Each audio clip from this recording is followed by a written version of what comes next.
We are military analytics.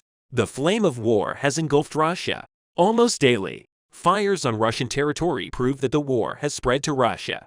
While Russia is suffering great losses in the occupied territories, it is also dealing with fires within the country. Moreover, the cause of the majority of these fires is unknown. Last day, fires broke out into different parts of the city of Belgorod in Russia. A fire which broke out after violent explosions caused a power outage in the city. The number of fires in Russia is increasing day by day. The fires that broke out in Russia simultaneously with Putin's invasion of Ukraine increased even more with the partial mobilization decision taken in September last year as the Ukrainian army's attacks and Putin's losses mount. The number of fires in Russian territory continues to increase. Although the exact cause of the fires is not known, many interpretations are voiced by war analysts. In Belgorod, Russia, explosions occurred in two separate areas. According to the images shared, a huge fire broke out after the explosions that occurred in the evening. In the images, huge clouds of smoke covering the sky can be seen clearly in the fire that broke out after the explosion. A thermal power plant in the city also caught fire. The burning of the power plant caused a power outage across the city while the people of Belgorod were questioning the cause of the explosions, fires, and power outages. Russian propagandists made statements. Some Russian media outlets explained the cause of the explosions as an attack by the Ukrainian drone, but this explanation could not be verified. There was a reason why the propagandist media organization supporting the Russian occupiers made false statements. The site of the explosion was a civilian settlement. Such media outlets constantly repeat the lie that Ukraine is attacking civilian areas. Their aim is to slander the Ukrainian military as committing crimes. But now everyone sees the facts clearly. So what really caused the explosions and fires? A report published earlier this month answers this question. From the beginning of 2023 until today, hundreds of fires of unknown origin were allegedly started by sabotage groups, allegedly anti-occupation Russian sabotage groups which are trying to get Putin to abandon the occupation of Ukraine. And partisan groups fighting for the victory of Ukraine are the main suspects in the explosions and fires that have occurred in Russia. A Ukrainian agency providing military intelligence services revealed the increase in fires in Russia. In a report published in the first week of April, if fires in Russia continue at the same rate, there will be at least twice as many fires this year as last year. In the report, it was stated that a total of 414 fires broke out in Russia during 2022. In the first 3 months of 2023, there were 212 fires in Russia. These raids clearly show that fires in Russia are increasing. In the published report, the conclusions made about the reason for the increasing fires were stated as follows. Last time we put forward two hypotheses to explain the increase in the number of fires in the Russian Federation. The first was related to Ukrainian intelligence, the second to the Russian resistance movement.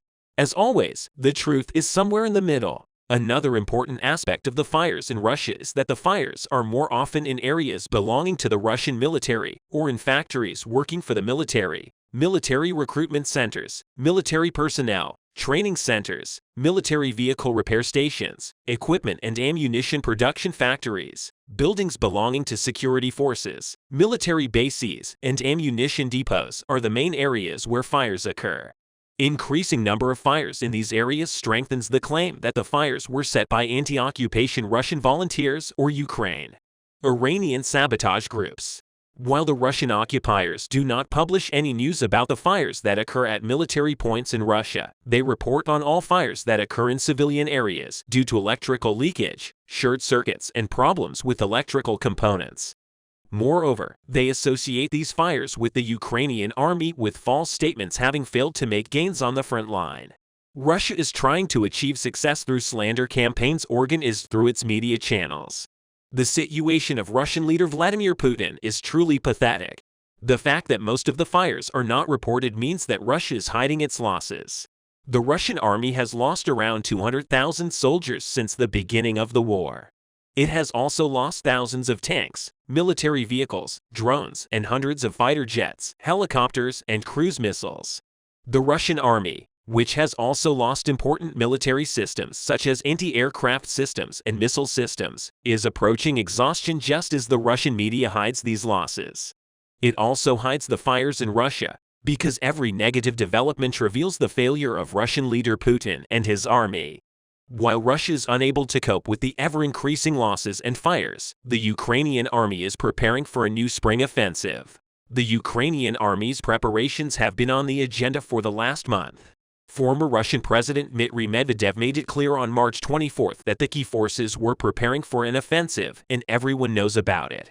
In a statement to the Russian media, Medvedev stated that they are preparing for the attacks of the Ukrainian army. Our general staff is calculating this and preparing its own solutions. Ukrainian officials have also made statements about the attacks that are expected to take place in the next month or two.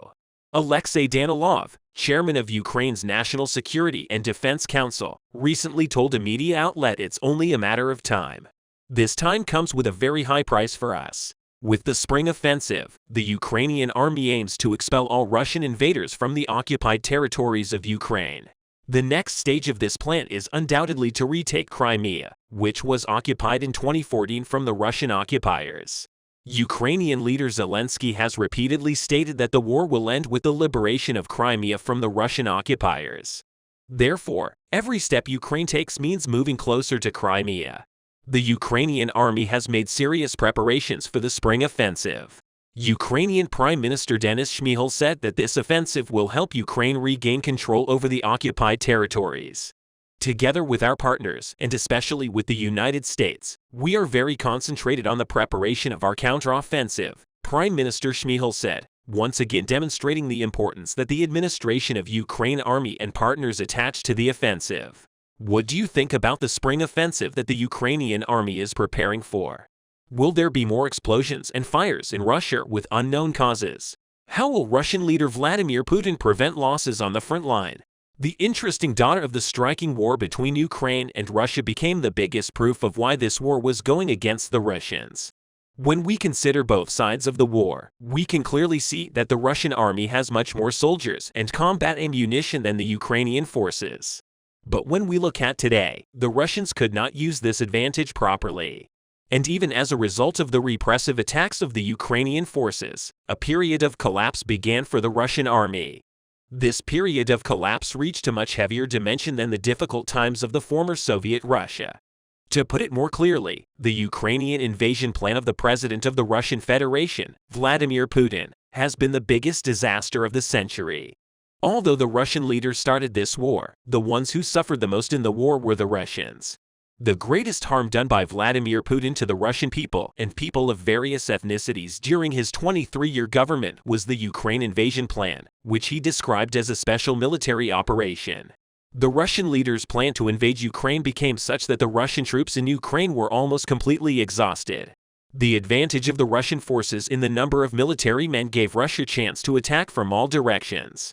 For this reason, many cities of Ukraine turned into front lines. However, Ukrainian forces did not allow the Russian forces to take advantage, responding to every attack of the Russians. Russian forces carried out hundreds of offensive operations on various fronts every day. Ukrainian forces successfully repelled these attacks. When we follow the statistical data, we see that there is a significant decrease in the number of daily attacks by the Russian forces. The attacks of Russian forces on Ukrainian positions gradually decreased from February onwards. Russian forces are attacking Ukrainian positions 3 times less than in February. This helps the Ukrainians to defend more easily. Alexei Trykovsky, head of the Joint Press Center of the Defense Forces of the Tavria region, pointed out that the Russian forces, which used to carry out about 25,000 airstrikes per day, now carry out about 2,000 airstrikes over the course of a week. This figure marks a record decline. Russian forces carry out these limited operations in the Avdiivka and Marinka directions around Bakhmut. Dmytrykovsky described these areas as the most dangerous. Dmytrykovsky noted that the Russian army continues to actively attack Ukrainian positions. Russian forces caused fires by using barrel artillery and aviation in their attacks. Dmitry Jkievsky also gave information about the current war strategy of the Russian forces.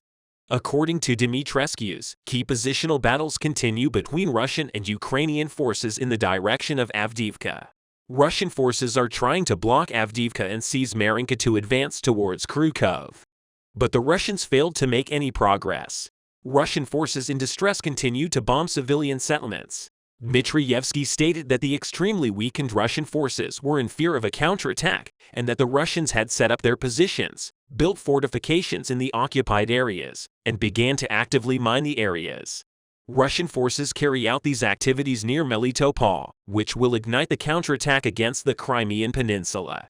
With no hope of the front line, the Russian forces began to build a network of fortifications to be successful in an attack on the Crimea. So why did the Russian forces give up hope on the front line? Ukrainian forces. The Russian army and the Wagner Group mercenary group still inflict significant casualties on a daily basis. In the last 24 hours in the attacks of the Ukrainian forces, approximately 600 soldiers were killed in the Russian forces and nearly twice as many soldiers were seriously injured. In addition to the loss of military manpower, Russian forces lost 12 vehicles and fuel tanks, 7 unmanned aerial systems, 5 guns, 4 armored personnel carriers, 3 tanks and aircraft, and an air defense system for a very large army. The Russian losses over the past 24 hours can be perceived as perfectly reasonable. However, for a Russian army that has lost about 80% of its soldiers deployed in Ukraine, these losses are quite large. At the same time, the attrition attacks of the Ukrainian forces are inflicting great damage on the Russian forces, which are left without the strength for a prolonged operation in Ukraine.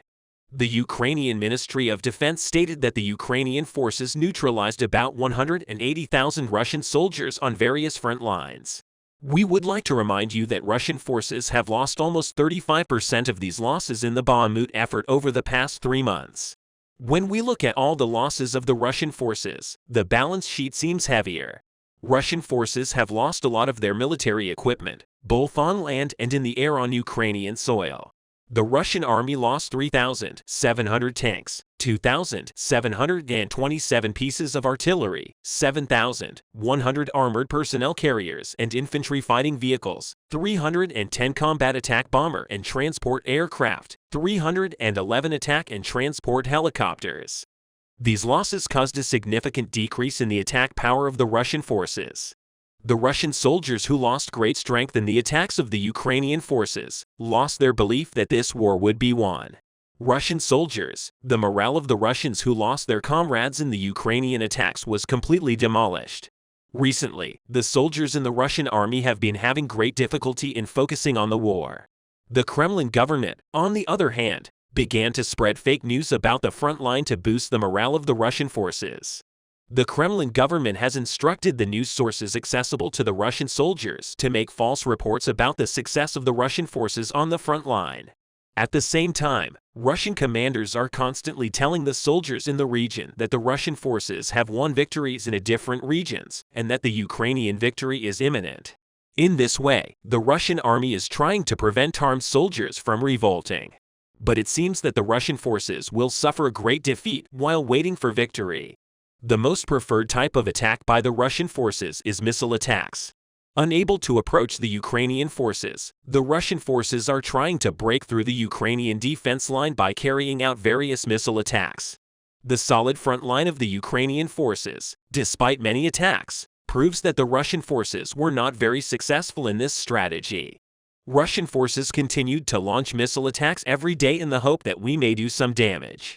Ukrainian forces destroyed 304 special equipment platforms and 4 mobile Iskander ballistic missile systems, causing a severe reduction in Russian missile attacks.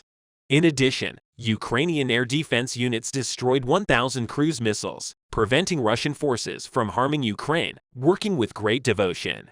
The Ukrainian air defense forces have shown great success in protecting Ukrainian civilians and civilian infrastructure in Bakhmut. The longest-running scene of the Ukraine-Russian war. Russian forces are considering how to get out of this deadlock. Russian soldiers were devastated in Ukraine as a last resort. The Kremlin began to carry out artillery and airstrikes aimed at completely destroying the city. The commander of the Ukrainian ground forces, Colonel General Oleksandr Kievsky, said Russian forces wanted to level the city rather than control it. Chesky noted that the Ukrainian defenders had almost completely exhausted the Wagner forces attached to the Russian forces. He said Russian forces are sending more elite troops to take the area. With this move, it is estimated that the Russian forces will be more competitive in the Bakhmut region, sending special forces to replace Russian soldiers who are exhausted both physically and psychologically, indicates that the Kremlin's insistence on Bakhmut still continues. Russian forces are losing their experienced soldiers every day, and they are replaced by inexperienced and unwilling soldiers. At the same time, the Russians cannot replace the ammunition they used too much in the early stages of the war. With each passing day, there is a decrease in the attack sequence due to missing ammunition. In addition, the Russian forces are replacing the equipment they lost on Ukrainian soil with old-fashioned military equipment that has not been used for many years against an army with modern weapons. Outdated equipment will be of no use. Considering all this, the Russian forces will not be successful no matter what they do in Ukraine.